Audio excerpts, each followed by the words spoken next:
dia. Aí você começou, então, Band Esportes, fazendo... Isso, fazendo NFL. Migrou depois ESPN. Isso, em 2011 o Band Esportes perdeu os direitos de transmissão. A ESPN acabou ficando com todos os direitos de transmissão, né, de todos os jogos. Eu acabei ficando um ano sem comentar. E no ano seguinte a ESPN me convidou para ir para lá, né? E aí, graças principalmente ao Everaldo Marques, né? Que eu já conhecia, já era amigo do Everaldo Marques há muito tempo, antes dele narrar futebol americano. Sério? E antes de eu comentar. Baita narrador também, né? É, Ele já era. Ele é muito bom. narra muito bem. E o Everaldo Marques falou, pô, tem um Mancha aí sobrando no mercado, né? E me chamaram, então desde 2012, tô fazendo 10 anos que eu tô... Faz 10 anos agora, eu tô... Agora nos canais Disney. Isso, exatamente. E uma curiosidade que muita gente acha que, sei lá, que às vezes é fácil, né? Qual é a preparação? O que você precisa para você comentar? Isso aí eu sei que é brabo. Que, cara, eu fico imaginando, você saber tudo de cabeça, ler, pegar, porra... É foda. Essa é uma pergunta boa, porque muita gente acha que comentar um jogo é chegar... E aí se você erra uma coisinha, você errou um detalhe... porra, errou... Os haters não perdoam, né? Os haters não perdoam. E a gente não se perdoa também quando erra, né? É complicado, porque assim... A gente tem que ter em mente, assim, o Brasil costuma comparar as coisas com o futebol. Sim. Porque é o esporte. E eu não estou desmerecendo quem comenta futebol, tem comentaristas maravilhosos de futebol. Mas, assim, a preparação prévia para um jogo de futebol americano é muito maior, muito mais difícil do que para um jogo de futebol. E isso, eu posso dizer por números, né? Um time de futebol tem 11 jogadores titulares e tem mais quantos reservas que vão ficar ali no banco? Hoje em dia o banco acho que deixa ter 10 ou 11 tem também, 10 ou 11 né? reservas. Agora, porque aumentou, tá podendo fazer 5 substituições depois da pandemia, né? Então, assim, você vai ter que estudar 20 jogadores por time, né?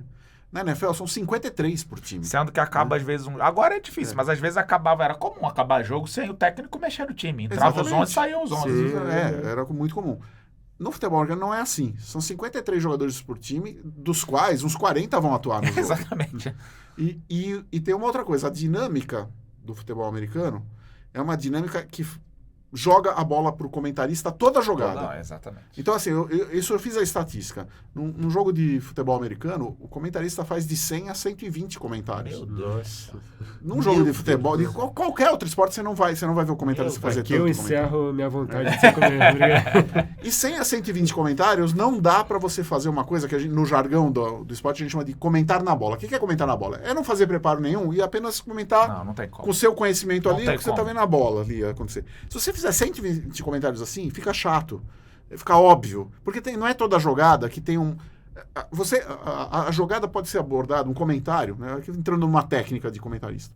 Você tem várias abordagens para uma jogada para fazer o comentário. Você pode fazer a abordagem da tática hardcore, quer dizer, você entrar numa coisa muito de profundidade tática, o que é difícil de fazer por causa do tempo, porque você tem 20 segundos entre uma jogada e outra, e às vezes 20 segundos não dá para você... Não dá tempo. Né? Você acaba ficando muito hermético, usando jargão, usando termo em inglês, né? Você pode fazer a jogada como uma tática softcore, né? Um pouquinho mais... Né? Você pode abordar essa jogada do ponto de vista estatístico, pegar algum número dessa jogada, né? E aí você já começa a entrar no lance da preparação. Porque para fazer do ponto de vista estatístico, você precisa ter os números. Claro. Né? Você pode comentar do ponto de vista técnico, segundo o histórico daquele jogador ou o histórico do time, e para isso você precisa de pesquisa.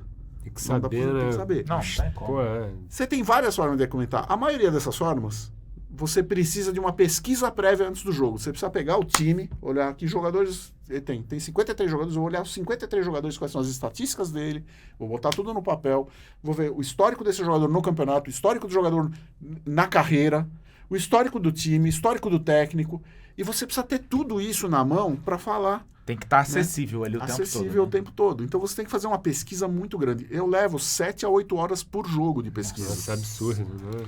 Então são 7 a 8 horas de pesquisa por jogo. Tem comentaristas que preferem imprimir um monte de folha de papel, ficam com um bolo de folha de papel. Amasso. Eu não faço assim Você porque... prefere anotar, né? Eu faço planilhas de Excel. Faz planilha? Cada time que tem uma planilha de tamanho A3, né, que é aquela folha grande de Sim. Excel. Então, para cada time eu tenho uma folha grande que tem lá, eu tenho as 53 linhas, que é uma para cada jogador, tem a parte do técnico, tem a parte das estatísticas do time. Então, toda vez que um jogador pega na bola, né, ou que faz uma jogada, ou um jogador da defesa, se tem alguma coisa de tática que eu acho muito interessante, que eu não preciso nem olhar meus papéis, eu falo o que está na minha cabeça em relação à tática. Mas eu te digo que 1 em cada 3 jogadas é isso. 2 vezes eu vou ter que, para dar um comentário legal, que fique legal para quem está em casa, não fique chato, eu tenho que recorrer. Ainda tem isso, né? Você tem que lembrar que você está comentando para pessoas Exatamente. de níveis de conhecimento diferentes. Exatamente. Muitas vezes eu tenho que decidir em milésimos de segundo, centésimos de segundo o seguinte, eu vejo uma coisa até legal de tática ali, mas eu pensei, cara, isso é muito profundo pro telespectador médio. Talvez 10% vai entender. Né? Exatamente. 5 a 10% vai entender, 90% vai boiar, e eu não posso fazer isso. Lógico. Né? Às vezes, se for uma coisa muito importante, eu faço, mas... Então, às vezes, aí eu vou para minha pesquisa e eu vou para uma coisa que o cara que está em casa vai entender. Uma estatística, um aspecto histórico do jogador, né? Eu falo, pô, ele está contundido, mas ele conseguiu fazer Olha o corte que ele fez, mesmo tanto com o joelho machucado. É outro tipo de comentário. Humaniza o comentário, né? E para tudo isso, para fazer um comentário desse, eu tenho que saber que ele está contundido, tem que estar na minha planilha. Então, eu botei o olho no jogador, eu estou vendo a jogada, eu vejo os jogadores importantes ali, eu já estou vendo os números. Tá, 17,98. Bato aqui. Em 2 segundos eu pesco da minha pesquisa uma informação legal para dar. Porra, dia de jogo faz mais nada, né? Não, dia de jogo é... Eu, assim, os jogos que eu faço no domingo, eu uso o sábado para me preparar. Você prefere fazer na véspera. Sábado. Isso é bom para acabar com o casamento. Porque sábado você se prepara e domingo você comenta, né? Acabar com o casamento, o meu já foi um namoro e um casamento por causa disso.